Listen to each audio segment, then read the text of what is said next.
Are you the parent or caregiver of a child who's maybe still working on some of their speech sounds? Maybe they're in therapy or maybe they're not, and a lot of their speech sounds are developing typically, but they're still not 100% accurate. And you're wondering why your child gets self conscious when you correct them. Well, this is a loaded question, and there's definitely a reason. And there's also some things that you can do to decrease that self consciousness but still be helping your child. So before we get into that, a quick introduction. Hi, my name is Amini. I'm a speech and language pathologist with several years of experience working with children and their families to maximize speech and language development. I also have my practice, Smarter Speech, in the Bay Area, where I do the same.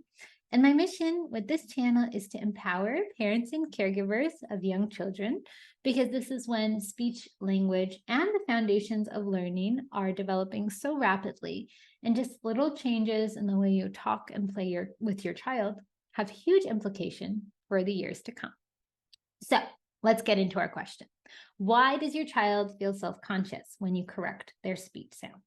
Well, there might be a few reasons, and if it's not that reason, don't worry about it, but I will be giving a compensatory strategy in case you catch yourself doing one of these three reasons. The first reason why a child might feel self-conscious is if they feel like they're doing something wrong, or if you're pointing out to them that they are wrong. So, for example, if a child says cow for car, right? If you say it's not a cow, it's a car, that might seem like a very simple correction, right? But for a child, that seems like somebody critiquing their speech. And that seems like what they said was wrong. So an alternative to this is very similar. You can still correct your child, but instead of saying it's not a cow, it's a car, all you have to say is, yep, that's a car. Yeah, you're right, that's a car. Here's what I did, a few things. First, I acknowledged the content of what the child said. I said, yep, you're right, that's a car. So I gave praise instead of a critique. Then what I did was, I didn't say this is the wrong way and this is the right way. I just repeated back the target. And then I emphasized where the error was. So in this case, it's not cow, it's car. So all I said was, yep, you're right, that's a car. So I pressed the sound, I held it out for a few more seconds, I brought attention to it, but I never said the child was wrong. And that might seem like a really small nuance, but it is huge because your child is learning something new every day, and they might not feel confident with all the things that they're learning. So it's really important to not be critiquing your child. You're one of their primary cheerleaders, and you can teach without critiquing.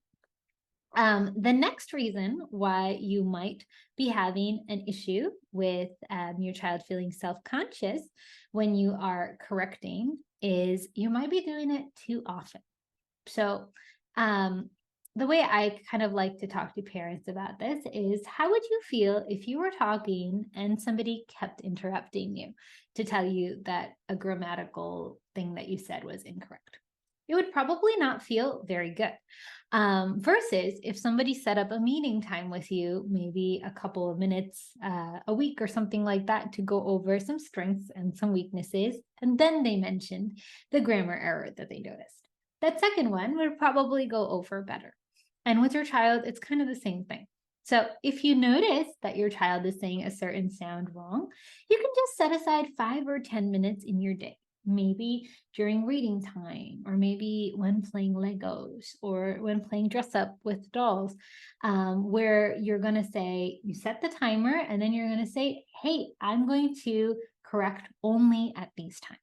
So say, for example, you're playing with Legos and your child says something like, oh, a large block, right? But they're saying large block. You can say, yep, that's a large block. Yep, a large block. That's a large block. So what you did there was, your child is probably going to figure out you're doing something there. You're modeling something there, but you're not doing it all day. You have like this really protected space to do it. You have this 5 or 10 minutes that you've set aside. You're also not doing it in front of everybody. So you're not embarrassing the child by doing it in front of their peers or in front of other family members. This is just your time to play and your time to learn. And it's likely that your child will be more receptive to that kind of feedback during those 5 or 10 minutes at a time. The last reason that your child might be feeling self-conscious is because when you are correcting the child, you might be doing it way too many times. That might be trying the child's patience, and that might be making them feel frustrated. So, for example, say that a child is saying the word cat for cat. If you tell your child it's cat, not cat, it's cat. Can you say that for me? Cat. That's a lot. So normally, if you really do want to correct your child during 5 to 10 minute intervals, you want to make sure you're only doing 2 or 3 corrections. If you want to ask your child to repeat, you want to do it sparingly and max 1 or 2 times. If you're doing any more than that, it's practically therapy. A therapist, on the other hand, has a more nuanced way of doing that. So if you do want to correct cat, you can try to have your child repeat after you once in a while, but you can say, can you try to say cat, cat, and that's it. See what the child says. Even if they're incorrect, you keep going because you got your model and you got the awareness of the sound, and you don't want to keep going until, or you don't want to keep correcting until your child says it right, because your child might not be ready to say it right, or they might not know how. So just keeping on repeating the correction until it's correct is never the correct way to correct someone.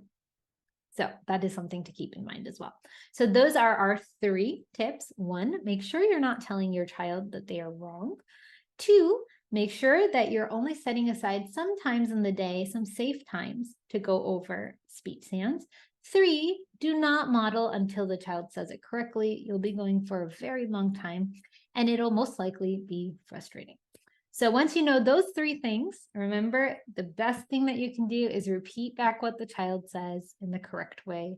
If you want to ask them to repeat, no more than once. And then again, contain your criticism for just 5 or 10 minutes a day, and then give your child free rein for the rest of the day.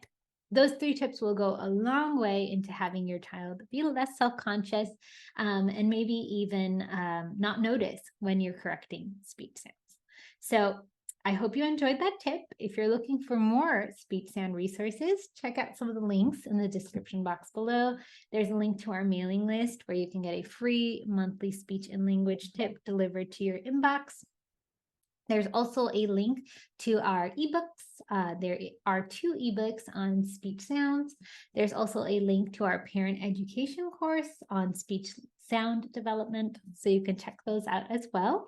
And if you enjoyed this video, please subscribe so you can get more speech and language videos. I hope this helped you, and happy talking.